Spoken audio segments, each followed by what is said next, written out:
Então, vamos que vamos aqui para a nossa aula 3, digamos assim, nessa terceira live. E hoje nós temos como título da aula, né, Princípio da Casa dos Pombos, um princípio bem interessante e, diferentemente dos problemas de contagem que nós estávamos fazendo, né, até a aula anterior, até a unidade anterior, que era as técnicas, né, de calcular o número de maneiras, o número de modos, de determinadas circunstâncias, digamos assim.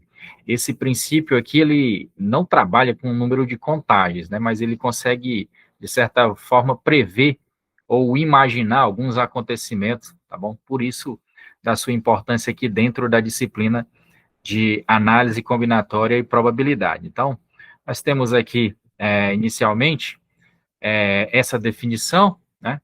E aí o princípio da casa dos pombos, também conhecido como princípio das gavetas ou de Dirichlet, é uma ferramenta matemática simples, porém poderosa, usada para provar que uma determinada situação é inevitável, mesmo sem saber exatamente como ela ocorrerá. Então, o principal propósito desse princípio é exatamente determinar inevitáveis situações, mesmo sem saber exatamente de que forma ela ocorrerá e quantas vezes, digamos assim, ela ocorrerá. Mas dá para prever, tá bom?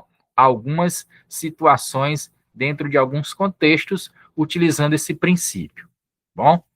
E aí, nós temos, por definição, né, o seguinte, né, nós temos a forma simples e a forma geral. Vamos inicialmente aqui com a forma simples para o princípio da casa dos pombos.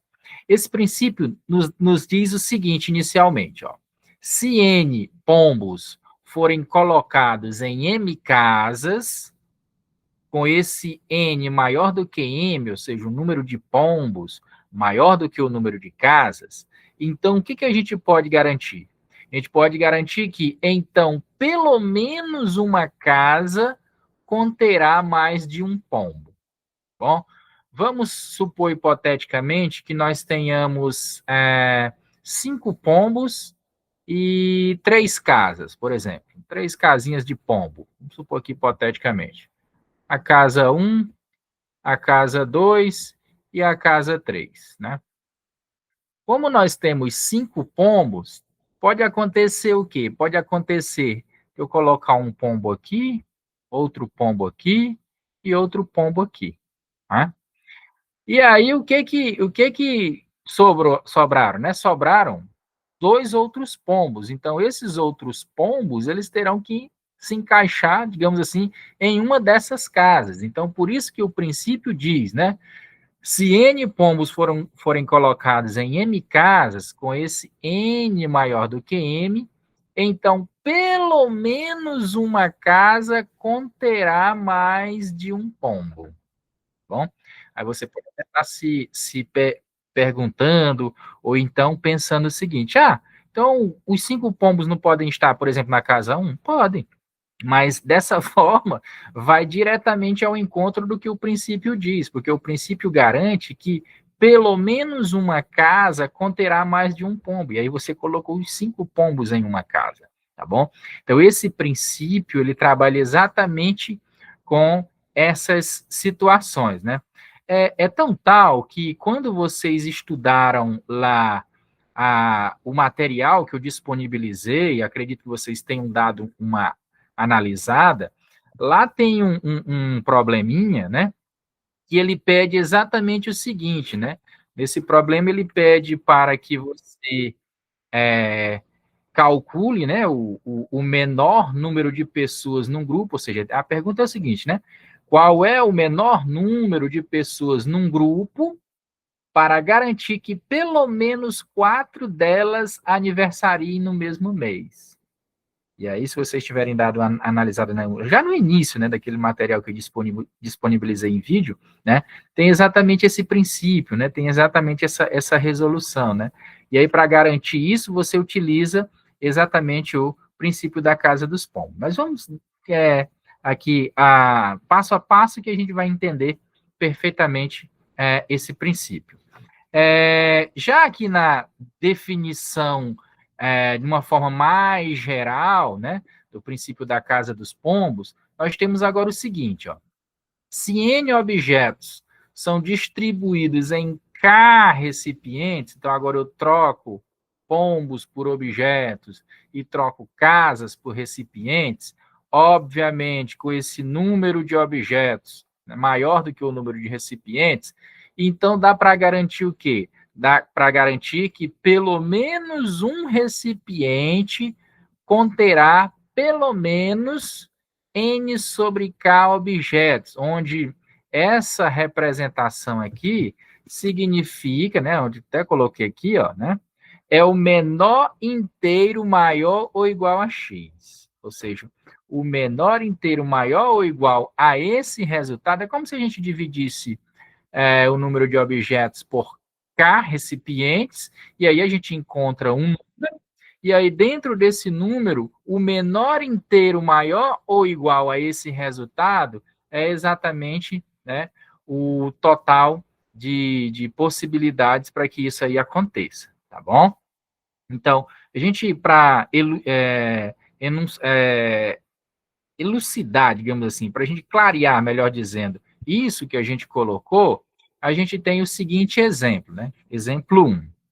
Em um grupo de 13 pessoas, prove que pelo menos duas nasceram no mesmo mês. Então, isso daí, ó, o que dá, o que a gente tira daí? A gente não pode garantir os meses em que cada uma dessas 13 pessoas nasceram. A gente não tem como fazer essa previsão, mas dá para a gente, né, pelo princípio da casa dos pombos, garantir que pelo menos duas delas nasceram no mesmo mês.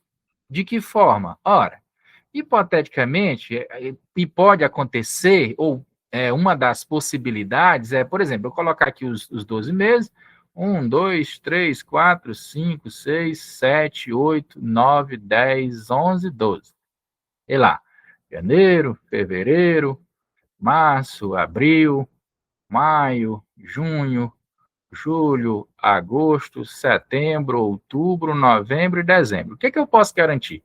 Pode ser que aconteça de ter uma pessoa aniversariando em cada um desses meses, né?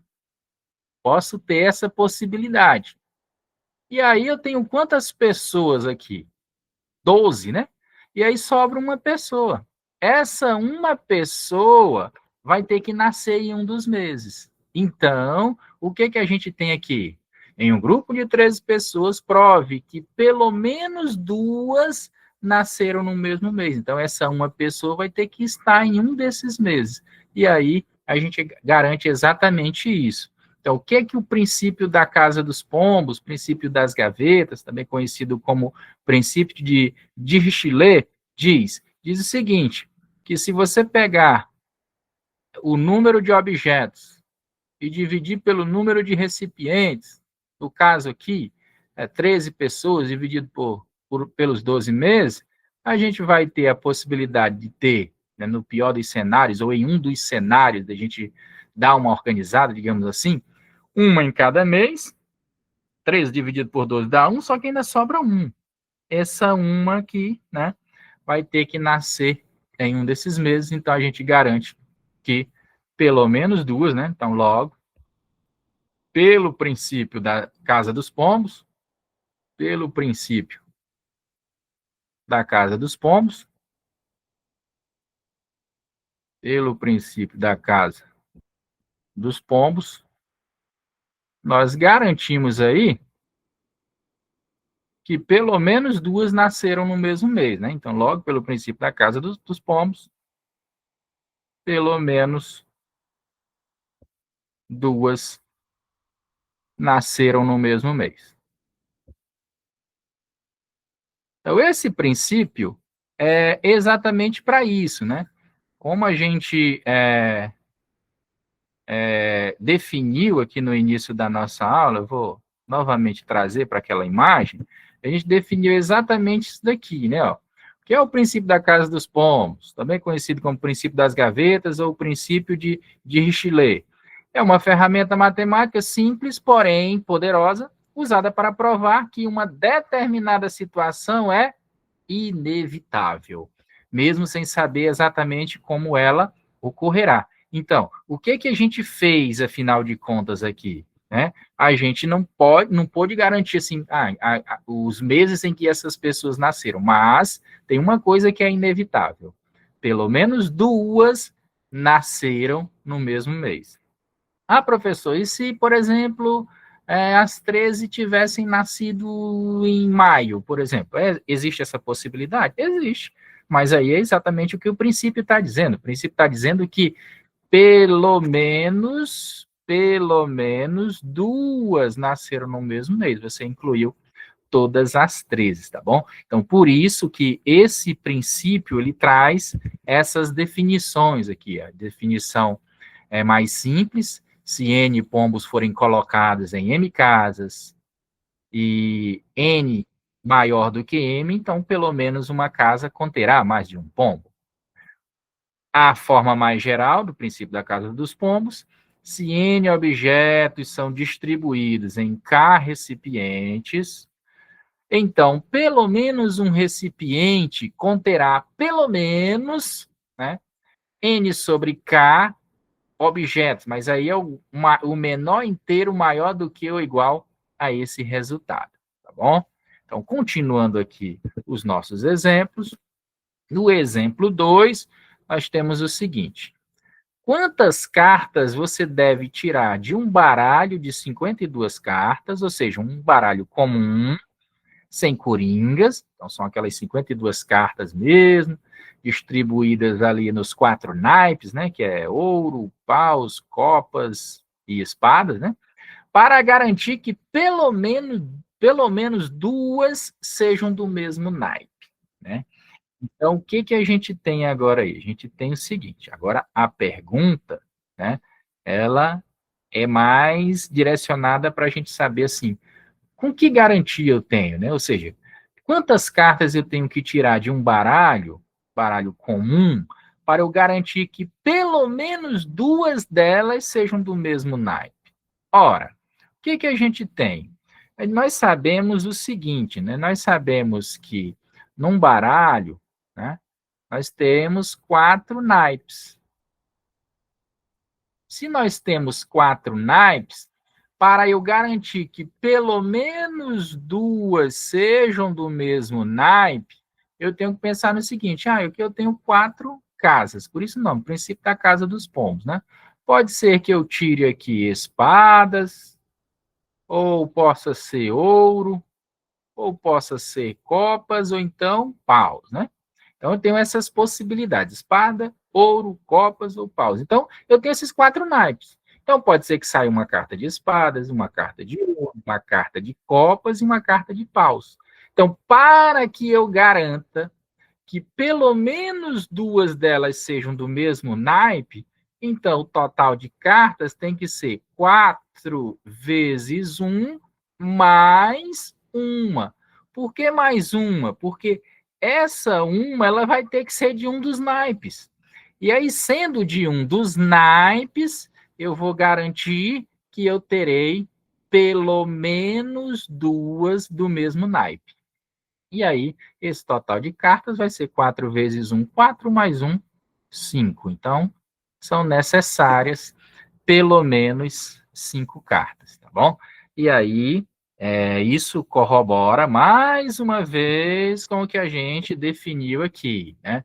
Se N objetos são distribuídos em K recipientes, com N maior do que K, então pelo menos um recipiente conterá pelo menos o resultado dessa divisão, objetos, onde essa divisão, né, representado simbolicamente dessa forma, é o menor inteiro maior ou igual a x. Bom, nesse caso, o menor inteiro da divisão aqui, né, de dessas cartas seria exatamente 5, né? Tudo bem aí? Então, qualquer coisa, fiquem à vontade, viu, pessoal? Façam perguntas aí, comentários. Podem levantar a mãozinha no chat que a gente está aqui para solucionar algumas dúvidas, tá bom? Continuando aqui, ó. Exemplo 3. No exemplo 3, nós temos agora o seguinte, ó. Quantos números inteiros entre, né, de 1 a 100, ou seja, entre 1 e 100, desculpa aí, deixa eu dar uma consertada aqui, você deve escolher para garantir que pelo menos 2 deles somem 101. Ou seja, quantos números inteiros entre 1 e 100, certo? Você deve escolher para garantir que pelo menos 2 deles somem 101. Entre não, vamos incluir o 1 e o 100. Então, vamos tirar entre, tirar essa palavra aqui, fica melhor, pronto. Então, vamos pensar assim. Quantos números inteiros, de 1 a 100, você deve escolher para garantir que pelo menos 2 deles somem 101? Bom, e agora, né? Eu tenho que tirar quantos desses números, para que eu possa garantir que pelo menos 2 deles somem 101. Então, a gente tem que pensar nas possibilidades, né? Quais são as possibilidades? Se a gente analisar perfeitamente aí, a gente pode ter o seguinte, né? Quem são esses números aí de 1 a 100? É o 1, o 2, o 3. Vou escrever alguns aqui para que a gente compreenda perfeitamente, tá bom? 1, 2, 3, 4, 5, 6. Aí vamos aqui dar uma generalizada, sei lá, 93, 94, 95, 96, 97, 98, 99, 100. Então, desses 100 números aí, né, eu tenho que escolher quantos, eu tenho que, sei lá, se fosse, por exemplo, numa urna, ou se fosse, sei lá, numa retirada aleatória, digamos assim, quantos números deles aí, né, de 1 até 100, eu teria que tirar para garantir que pelo menos 2 deles somem 101. Esse é o problema, né, desse exemplo 3. Então, se a gente olhar aqui, a gente vai ter o seguinte, né? Quem são os pares que somam 101? Ou seja, eu tenho o par 1, 100, eu tenho o par 2 e 99, eu tenho o par 3 e 98, eu tenho o par 4 e 97, que a soma também dá 101, 101. E aí eu vou fazendo isso até o par 50, 51. Então, ao todo aqui, eu vou ter quantos pares, né? Quantos pares a soma resultam em 101? Se a gente analisar aqui, nós teremos ao todo 50 pares. Né? Terei 50 pares. Então, existe a possibilidade de eu retirar, digamos assim, 50 números de 1 até 100, né? E retirando esses 50 números de 1 até 100, pode ser que eu não obtenha essa soma 101. Por quê? Porque se eu tirar, por exemplo, os números 1, 2, 3, 4, 5, 6, até 50, por exemplo, não vai ter 2 desses números que somados resultem, né, em 101. Eu, na melhor das hipóteses, aí, eu vou ter os 50 com 49, que vai dar 99. Né? Então, mas pensando em outro número, fora desses 50 que eu escolhi, então, qualquer outro número que eu venha a escolher ou selecionar, esse número somado com os outros 50, qualquer um dos outros 50, né, vai resultar na soma 101. Então, o que a gente pode escrever para concluir aí, né? A gente pode pensar no seguinte: logo, se escolhermos 51 números, pelo princípio da casa dos pombos, pelo menos 2 pares deles somarão 101, tá bom? É isso que a gente vai escrever aqui, tá bom?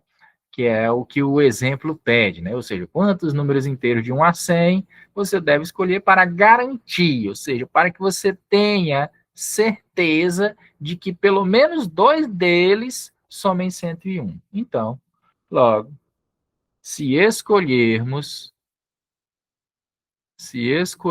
ou retirarmos, né, tanto faz. Então, logo, se escolhermos 51, que é o 50 mais 1, digamos assim, números, dentre os números de 1 a 100, obviamente, pelo princípio da casa dos pombos, pelo princípio da casa dos pombos,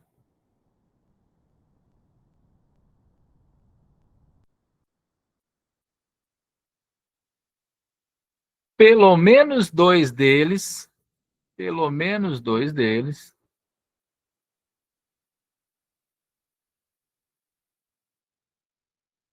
ou pelo menos 2 deles somarão 101. Somarão 101. Bom? Então, espero que tenha ficado claro, tá bom? Esse exemplo 3, né? Que é um exemplo aí também que nos ajuda a entender isso, né? Ou seja, é como se nós tivéssemos essa quantidade, né, de 100 objetos, e aí eu perguntaria o seguinte, né? Desses 100 objetos, para eu garantir que pelo menos 2 deles tenham essa soma, que no caso é 101, obviamente esses objetos numerados de 1 a 100, eu teria que retirar quantos deles? E aí, como eu ilustrei, né? Se eu retirar 50 deles, 50 não é o suficiente. Por quê? Porque pode acontecer, desses 50, pode acontecer o cenário, né? Ou seja, o que nós chamamos de da pior das hipóteses, digamos assim, eu ter 50 números em que a soma não dá 101.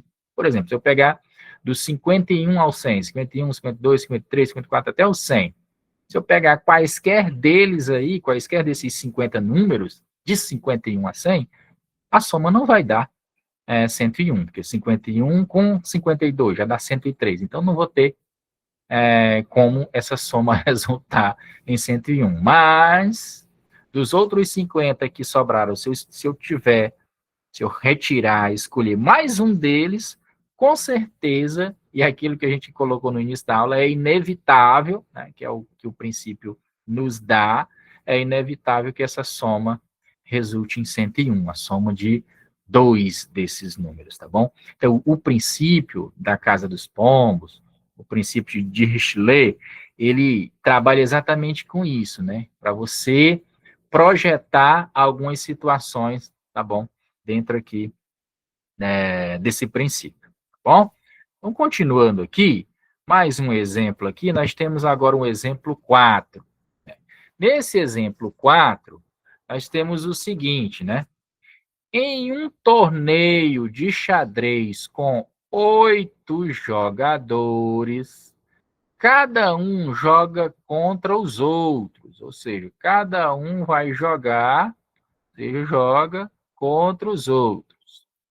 Prove que em qualquer momento, ou seja, em qualquer momento das partidas aí, há 2 jogadores, ou seja, existem 2 jogadores com o mesmo número de vitórias. Professor, o princípio da casa dos pombos, o princípio das gavetas, ele trabalha essa prova também, trabalha, tá bom?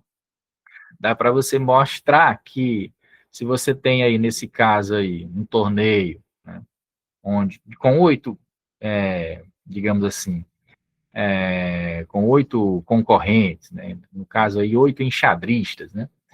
Se um joga contra todos, ou seja, um joga contra os outros demais, então vai existir um momento em que 2 desses jogadores terão o mesmo número de vitórias, né? Ou seja, em qualquer momento aí há 2 jogadores com o mesmo número de vitórias, né? Pelo menos 2 desses jogadores terão o mesmo número de vitórias. Basta a gente pensar no seguinte, por exemplo, no início está todo mundo com nenhuma vitória, né? Então, pelo menos 2, então a gente já tem no início.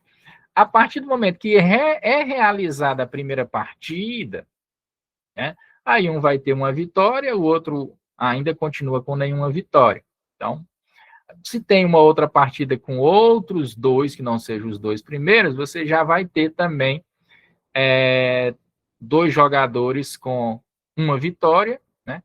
E aí, com todas essas partidas acontecendo, a gente prevê com toda segurança que em qualquer momento há pelo menos 2 jogadores com o mesmo número de vitórias, tá bom? Como é que a gente mostra isso aqui? Aqui faltou um pelo menos, tá bom? Que aí para a gente há pelo menos fica mais garantido, tá bom? Em qualquer momento há pelo menos 2 jogadores com o mesmo número de vitórias. Como é que a gente mostra isso daí? Como é que a gente faz essa verificação? Basta a gente pensar inicialmente no seguinte, vamos tentar mostrar aqui um possível quadro com vitórias. Então, deixa eu voltar aqui para o slide, certo? Então, o que a gente pode pensar? A gente pode pensar no seguinte, as vitórias possíveis são, né? Ou seja, o número de vitórias possíveis são, vou até escrever aqui, ó, as vitórias, entendam como número de vitórias, tá bom? O número de vitórias possíveis, eu vou escrever tudo. Então, deixa eu dar uma apagada aqui. O número, o número, o número de vitórias possíveis, número de vitórias possíveis são.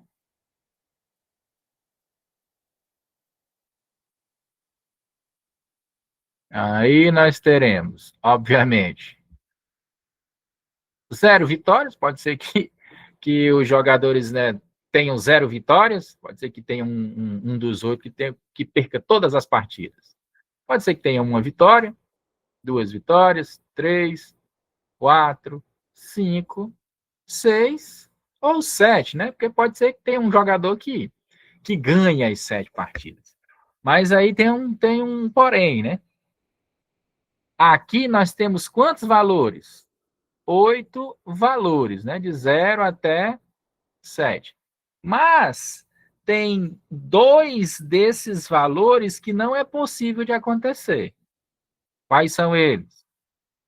O 0, né? E o 7. Né? Não é possível que isso aconteça, né? Ou seja, dos quais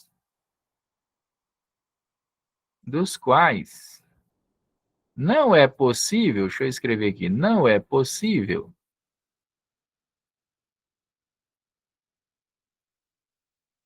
ter 0 e 7 vitórias. Então, simultaneamente, digamos assim. Simultaneamente.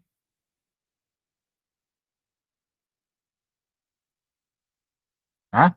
Então, se isso não acontece, então sobraram agora o quê? Dos 8 valores, sobraram 6 possibilidades. Já que 0 e 7 vitórias, eles não podem acontecer simultaneamente.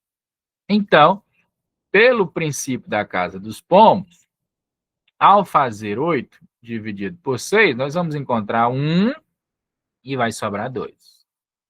E aí, esses outros 2 resultados aí, né? Eles se encaixarão em uma das possibilidades aí, né? Então, por isso que dos 8 valores, dos 8 possíveis, só podem acontecer 6 situações, então eu posso ter cada um nas 6 casas, mas aí ainda vai sobrar dois valores. E aí esses dois valores vão entrar em uma dessas casas aqui. Então, por isso que a gente garante que em qualquer momento desse torneio, há pelo menos 2 jogadores com o mesmo número de vitórias. Bom, continuando aqui, nós temos agora aqui um outro exemplo. Esse exemplo aí ele já é mais tradicional, digamos assim, né? Ele sempre aparece, ele não aparece com esses valores, mas às vezes aparece com um valor bem próximo disso daí, né? Que é o seguinte: mostre que em qualquer conjunto de 5 pontos, dentro de um quadrado de lado 1, existem 2 pontos cuja distância é menor ou igual à raiz de 2 sobre 2.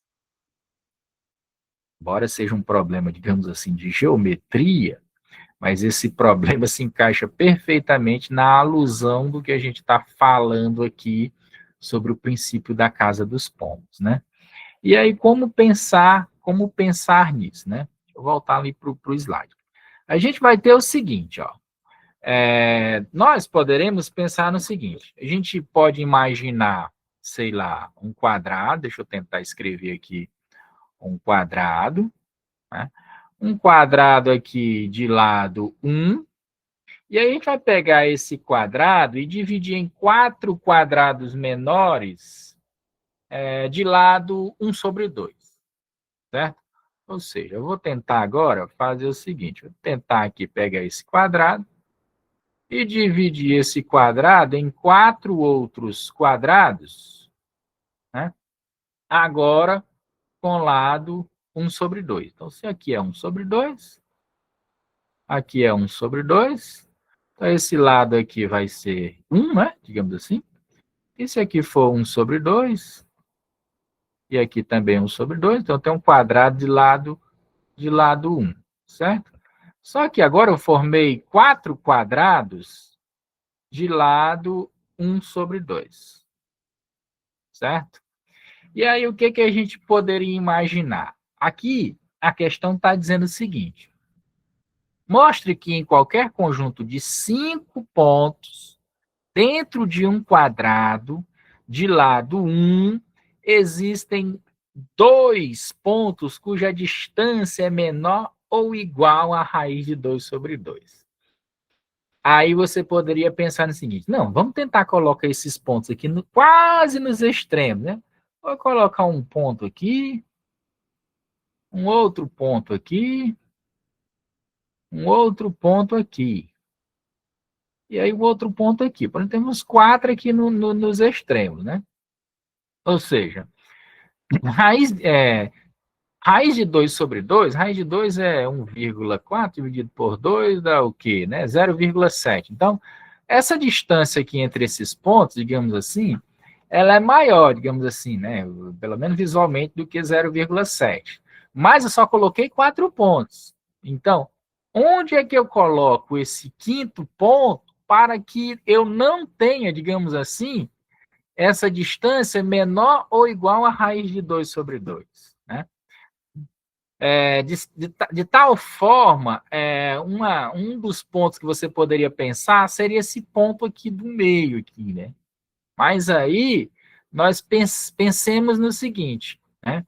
Quem seria a distância, por exemplo, desse ponto, não ao pontinho que eu escrevi aqui, mas, por exemplo, aqui, ó, a esse vértice. Aí vai coincidir exatamente com a diagonal, né? A diagonal aí desse quadrado de lado 1 sobre 2. E como a diagonal, né, é L raiz de 2, né, o lado vezes a raiz de 2, essa diagonal aí vai ser 1/2, né? 1/2 de raiz de 2. Né? É 1 lado vezes a raiz de 2, que é exatamente quem? A raiz de 2 sobre 2. Então, se a diagonal aqui mede raiz de 2 sobre 2, imagine o ponto que eu coloquei aqui. Então, se eu coloquei esse ponto aqui, então, o que dá para presumir aí? Que desse ponto até esse ponto central, essa distância vai ser menor do que raiz de 2 sobre 2. Né? Então, onde eu colocar esse quinto ponto, né, dentro desse quadrado, existirão dois desses pontos cuja distância é menor ou igual a raiz de 2 sobre 2. Então, pelo princípio da casa dos pombos, pelo princípio das gavetas, o que a gente tem? Logo, 2, 5 pontos. O que a gente pode tirar daí? Logo, dos 5 pontos, um quadrado, um desses 4 quadrados, né? Não necessariamente esse que eu coloquei a diagonal. Um dos quadrados terá 2 pontos, terá 2 desses pontos,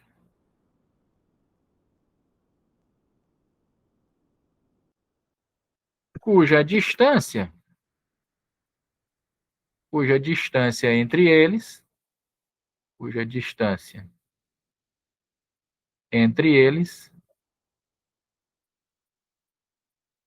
é menor do que ou igual a raiz de 2 sobre 2, tá? Então, com isso aí, né, a gente mostra exatamente que dentro dessas situações, e aí está exatamente por isso, né, porque você vai ter 5 dividido por 4, que dá 1 e sobra 1, então esse um ponto vai ter que estar em um desses quadrados, independentemente de qualquer que seja um deles, e aí essa distância vai ser menor do que ou igual a raiz de 2 sobre 2, tá bom? Então, esses 5 exemplos aí, acredito eu, que irão ajudar vocês a entender, né, esse princípio. E aí tem um material que eu disponibilizei lá em videoaula, bem bacana também desse princípio, tá bom? E o que a gente tinha para mostrar sobre esse princípio na aula de hoje é isso. Eu deixei lá a lista lá com de exercício, né, para que vocês enviem, também são problemas dessa natureza, né, que vocês com certeza não terão muitas dificuldades, tá bom, em resolver, tá bom? Então, irei encerrar aqui a gravação, tá bom, pessoal? E no final aqui, caso tenham algum questionamento, algum comentário aí, fiquem à vontade, tá bom? Vou encerrar para que a aula não fique muito extensa aí em termos de gravação.